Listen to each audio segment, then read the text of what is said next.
Hello friends.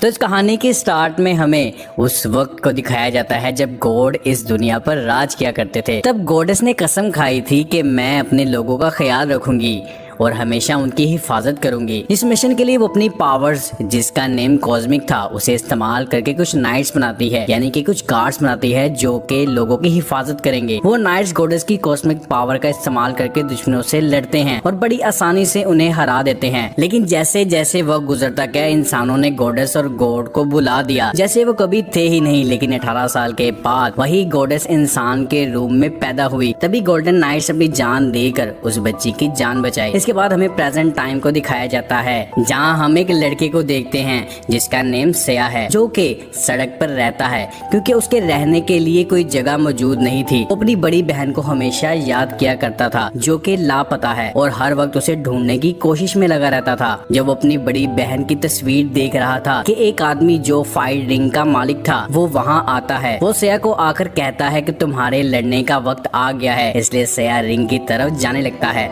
तभी ring का मालिक उसे कहता है कि मेरी बात गौर से सुनो, रिंग में जाकर नाचने मत लग जाना, बल्कि लड़ना है और सिर्फ लड़ना है। मुझे किसी किस्म की शिकायत नहीं मिलनी चाहिए। तुम्हारे मुकाबले में जो लड़ने आ रहा है वो बहुत ज्यादा पावरफुल है और इस लड़ाई का कोई असूल नहीं है। ये लड़ाई तब तक चलती रहती है जब तक ओपोनेंट हार नहीं मानता, और जब कोई हार मानता है वो दोबारा इस रिंग में लड़ नहीं सकता। अब सेया और वो आदमी एक दूसरे से लड़ने के लिए आमने सामने आ जाते हैं और इनके दरमियान बहुत जबरदस्त लड़ाई होती है। लेकिन सेया अपने ओपोनेंट को मारने के बजाय उससे सिर्फ बचने की कोशिश कर रहा था और उस पर कोई अटैक नहीं कर रहा था। ये देखकर रिंग के मालिक को बहुत गुस्सा आता है और वो खुद रिंग में आ जाता है और सेया के ओपोनेंट को जोर से किक मारता है, जिससे वो रिंग से बाहर जाकर गिर जाता है। यानी वो खुद बहुत ज्यादा पावरफुल था। इसके बाद वो सेया से फाइट करता है और सेया को बहुत बुरी तरह से मारता है क्योंकि वो फाइट ठीक नहीं कर रहा था। वो उसे इतना मारता है कि उसकी हालत बहुत बुरी हो जाती है। तभी उसे अपनी बहन का ख्याल आता है और साथ ही उसके जिस्म से बहुत सारी कॉस्मिक पावर्स बाहर निकलने लग जाती हैं, जिससे वो रिंग का मालिक दूर जाकर गिरता है और सेया रिंग के मालिक को जोर से किक मारता है और रिंग से बाहर भाग जाता है। इसके बाद सेया लॉकर रूम में जाता है जहां उसका सामान पड़ा हुआ था। वो अपने सामान को पैक कर रहा था कि उसके पास एक आदमी आता है और कहता है कि एक आदमी है जो तुमसे मिलना चाहता है और वो तुम्हारे पास के बारे में सब कुछ जानता है, तुम्हारी बहन के बारे में सब कुछ जानता है, और वो ये जानता है कि तुम्हारी बहन गुम हो गई है। उसे ढूंढने में वो तुम्हारी मदद कर सकता है। उधर रिंग का मालिक किसी को कॉल करके बताता है कि मुझे एक लड़का मिला है जिसके पास कॉस्मिक पावर्स हैं। अब सेया को एक जगह पर ले जाया गया जहाँ उससे मिलने एक बिजनेसमैन आता है जो वॉरियर था। वो सेया को एक काफी पुरानी जंग के बारे में बताता है और बताता है कि उसकी एक्स वाइफ बहुत पावरफुल है और उसके पास वो सारे वॉरियर्स भी हैं जिनके पास बहुत सारी पावर्स है। अब वो गलत रास्ते पर है, इसलिए मैंने उसका साथ छोड़ दिया और अब वो अपने साथियों के साथ मुझसे लड़ने यहाँ आती ही होगी और अब तुम्हें फैसला करना है कि तुम्हें हमारा साथ देना है या उसका। सेया ये सुनकर उस बिजनेसमैन आदमी का साथ देने के लिए तैयार हो जाता है। तभी उसकी एक्स वाइफ यानी वेंड्रा के सिपाही तबाही मचाते हुए यहाँ आ जाते हैं। वो इतने पावरफुल थे कि उन्हें रोकना बहुत मुश्किल था। वो आते ही बिजनेसमैन के सिपाही को बड़ी आसानी से मार देते हैं और इनका एक और साथी जिसका नेम माइलोक था वो इनका मुकाबला करने की कोशिश करता है, लेकिन वो बहुत ही ज्यादा पावरफुल थे जिसकी वजह से उन्हें वहाँ से निकलना पड़ता है। वेंड्रा के लोग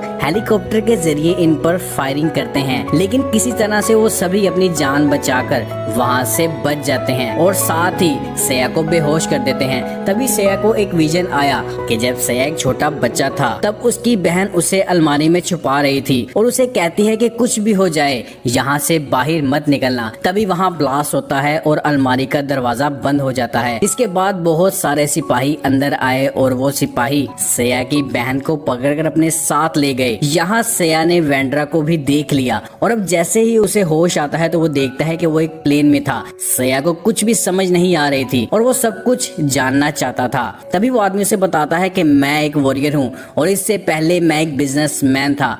ये सब बताते बताते वो उसे काफी वक्त पहले की चीजें भी दिखाता है और उसे गॉडेस के बारे में बताता है कि उनका जन्म इंसानी रूप में हुआ है और अब ये तुम्हारी ड्यूटी है कि तुम उस गॉडेस का ख्याल रखोगे जो कि इंसानी रूप में है, क्योंकि तुम बहुत बहादुर बहादुर हो और अब तुम्हें उसका प्रोटेक्टर बनना है। इन सब बातों पर सया को यकीन नहीं था, इसलिए वो वहाँ से जाने लगता है। लेकिन जब वो उसकी बहन के बारे में बात करता है तो सया को रुकना पड़ता है। अब बिजनेसमैन बताता है कि जैसे कि तुम जान गए हो कि तुम्हारी बहन को मेरी वाइफ उठाकर ले गई है। दरअसल वो तुम्हारे घर इसलिए पहुंची थी क्योंकि उससे तुम्हारे घर से कॉस्मिक सिग्नल मिले थे। तुम्हारी बहन तुम्हें इसलिए अलमारी में छुपा रही थी ताकि तुम्हारी जान बचाई जाए और उनके हाथ तुम ना लग जाओ। इसके बाद वो सया से एक लड़की को मिलवाता है जो कि उसकी अपनी बेटी थी, जिसका नेम सियाना था। सियाना कोई और नहीं बल्कि गॉडेस का दूसरा जन्म था जो कि इंसानी रूप में है। वो सया को एक बॉक्स देती है जिसमें एक आर्मर लॉकेट है। ये लॉकेट सियाना ने सया को इसलिए दिया था क्योंकि इसके बगैर वेंडर का मुकाबला करना मुमकिन नहीं था। लेकिन अभी भी सया को इन सब बातों पर यकीन नहीं आ रहा था। तभी बिजनेसमैन कहता है कि पहले खाना खा लेते हैं, जब हमारे दिमाग चलेंगे तो हम आगे की डिस्कशन करेंगे। वेंडर अपने खास आदमी के पास जाती है और उसे डांटती है कि उस दिन तुम्हारी गलती की वजह से सया वहाँ से निकल गया। जरा सा भी तुम दिमाग से काम लेते तो आज वो हमारे पास होता। अब सया, सियाना और उसके डैड टेबल पर बैठकर खाना खा रहे थे कि तभी वहाँ माइलोक आ जाता है और बिजनेसमैन को बाहर किसी काम से बुलाता है और सया और सियाना एक दूसरे से बातें करने लग जाते हैं। सया सियाना से पूछता है कि बताओ तुम्हें कैसा लग रहा है क्योंकि तुम एक गॉडेस हो ना, जिस पर वो कहती है कि नहीं, फिलहाल मैं नहीं हूँ लेकिन वक्त आने पर मैं बन जाऊंगी। लेकिन ये बात मुझे बहुत परेशान करती है। वो ये बातें सया को बता ही रही थी कि तभी उसकी हालत बिगड़ने लगती है क्योंकि उसकी पावर्स उसके कंट्रोल से बाहर हो रही थी और उसमें से कॉस्मिक पावर्स निकलने लगती हैं और आसपास सब कुछ बंद हो जाता है। सियाना को इस पावर से बहुत तकलीफ हो रही थी। इतनी देर में सियाना के डैड और माइलोक अंदर आए और उसकी ऐसी हालत देखकर सया उसके पास आने की कोशिश करता है, लेकिन उसके डैड उसे ऐसा करने से मना कर देते हैं और वो उसे कहते हैं कि नहीं, इसके पास मत जाना वरना तुम मारे जाओगे।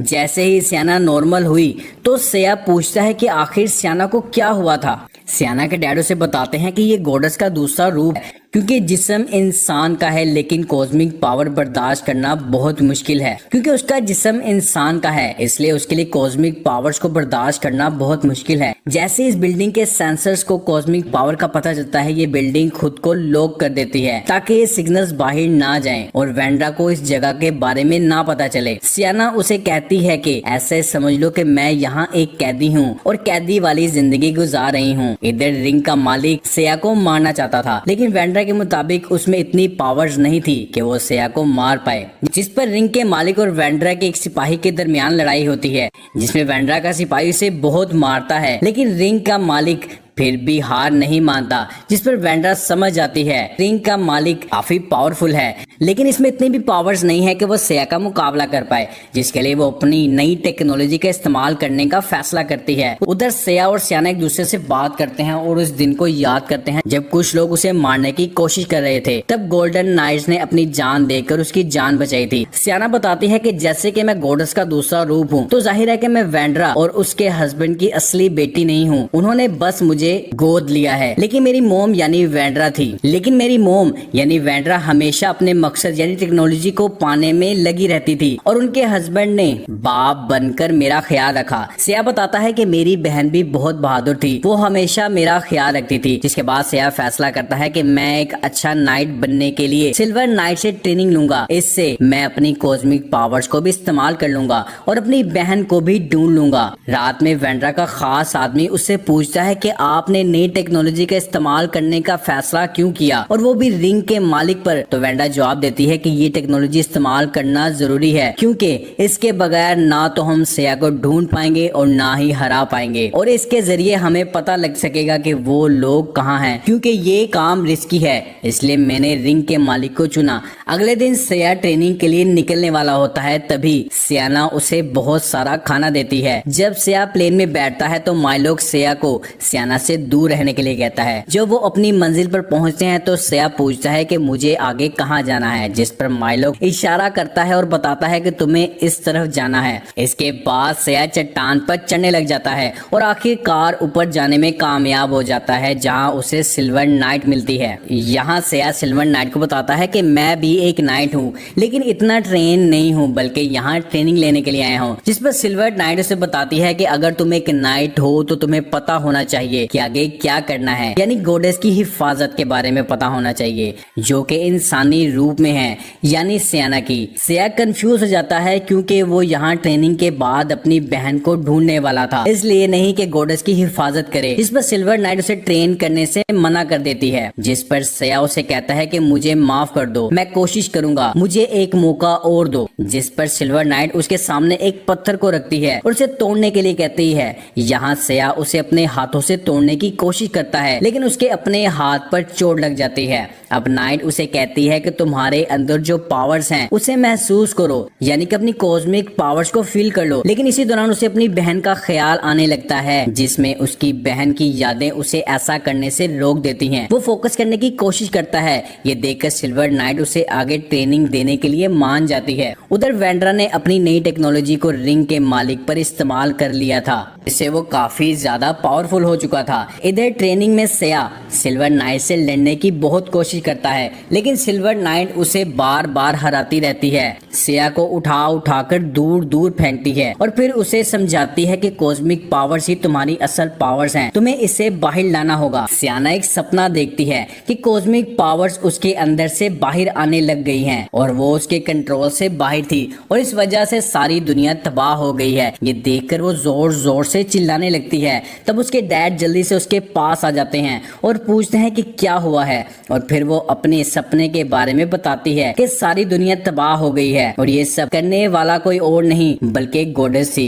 उधर सेया अब खुद पर फोकस कर रहा था और बहादुरी से लड़ रहा था और दिन ब दिन वो बेहतर होता जा रहा था। इस दौरान उसे अपनी बहन का ख्याल आता रहता है। रात में सिल्वर नाइट सेया से कहती है कि तुम्हारा माजी बहुत दुख भरा है, लेकिन फिलहाल तुम्हें उसे भूलना होगा और जो आने वाला वक्त है उसके लिए तैयार रहो। अगली सुबह ट्रेनिंग में हम देखते हैं कि सेया अब काफी अच्छी फाइट कर रहा था और वो एक बहुत अच्छा फाइटर बन चुका था और आखिर वो वक्त आ ही जाता है जब वो सिल्वर नाइट को बड़ी आसानी से हरा देता है और वो एक पत्थर को भी एक ही झटके में बड़ी आसानी से तोड़ देता है। अब हर रोज वो इतनी ट्रेनिंग करता है कि अपनी कॉस्मिक पावर्स पर कंट्रोल कर लेता है। अब वो अपनी पावर्स को एक बड़े पत्थर पर ट्राई करता है, जिससे वो पत्थर एक झटके में बिखर जाता है और इसी के साथ उसका लॉकेट अब उड़ने लगता है और अब वो लॉकेट सेया का आर्मर बन जाता है और अब सेया एक असली नाइट बन जाता है। तभी उसके सर में बहुत जोर से दर्द हुआ, जिसमें उसे विजन आता है कि जब वेंड्रा ने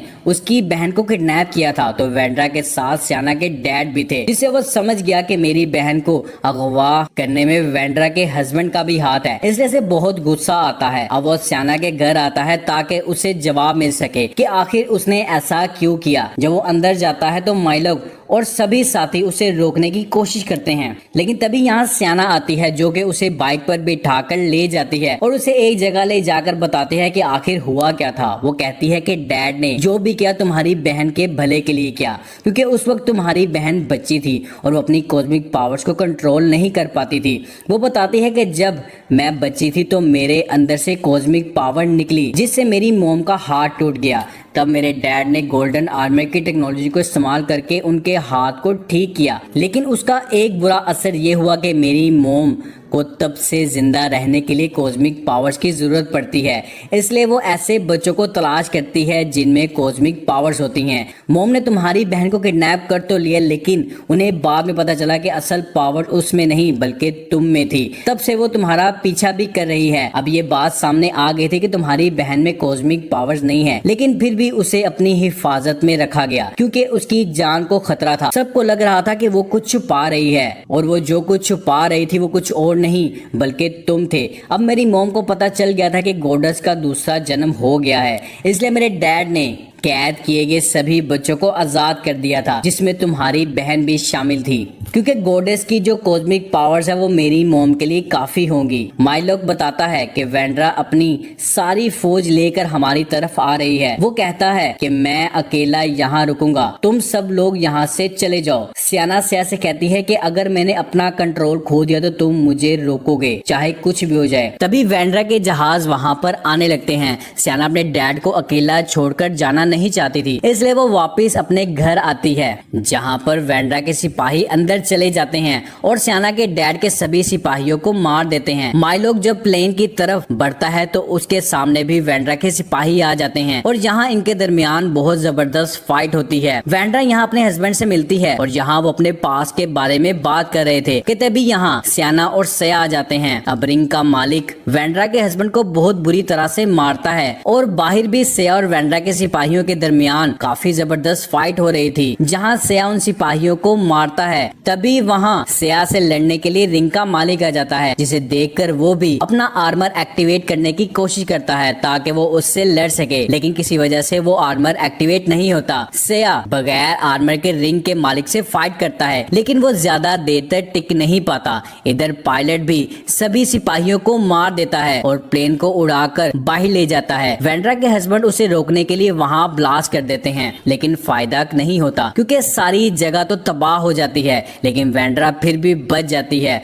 और सियाना को पकड़कर अपने साथ ले जाती है और सियाना को एक जगह पर बंद कर देती है। जब सियाना को पता चलता है कि मेरे डैड मारे गए हैं तो वो बहुत दुखी होती है। वेंड्रा इस बात से दुखी थी कि वो अपनी ही बेटी को मारने जा रही है, लेकिन ऐसा करना जरूरी भी था इंसानियत को बचाने के लिए, इसलिए वो अपने खास आदमी से इस प्रोसेस को शुरू करने के लिए कहती है। अब सिया अपने पास सियाना को देखता है, लेकिन सियाना को ना पाकर वो परेशान हो जाता है। तभी उसे सिल्वर नाइट का ख्याल आता है और वो उसे बताती है कि तुम्हें किस किस का ख्याल रखना है। तभी सिया फोकस करता है और वो फैसला करता है कि अब मैं सियाना की हिफाजत करूंगा। अब वो ख्याल से वापस आकर माइलोग के साथ सियाना को बचाने के लिए निकल जाता है, लेकिन जैसे ही वो उनकी बिल्डिंग के पास पहुंचता है तो उन्हें इनके आने का पता चल जाता है और वो इन पर फायरिंग शुरू कर देते हैं। वहां पहुंचने पर सिया प्लेन से जंप कर देता है, लेकिन जंप से पहले वो अपने आर्मर को एक्टिवेट करने में कामयाब हो जाता है और अब उसके जिस्म पर आर्मर आ चुका था और अब वो सिपाहियों को देखते ही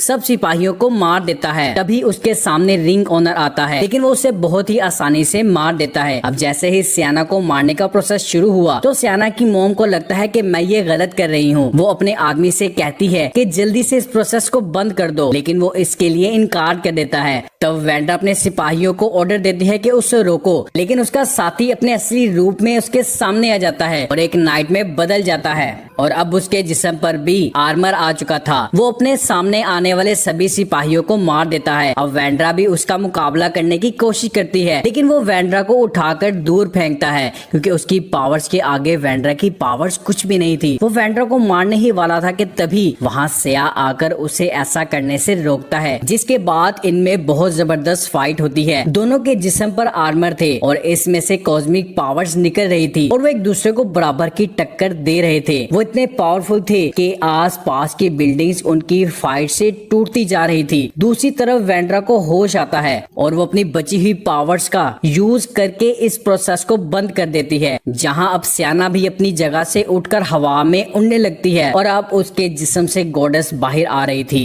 एक नाइट उसे रोकने की कोशिश करता है, लेकिन वो उसे उठाकर काफी दूर फेंक देती है।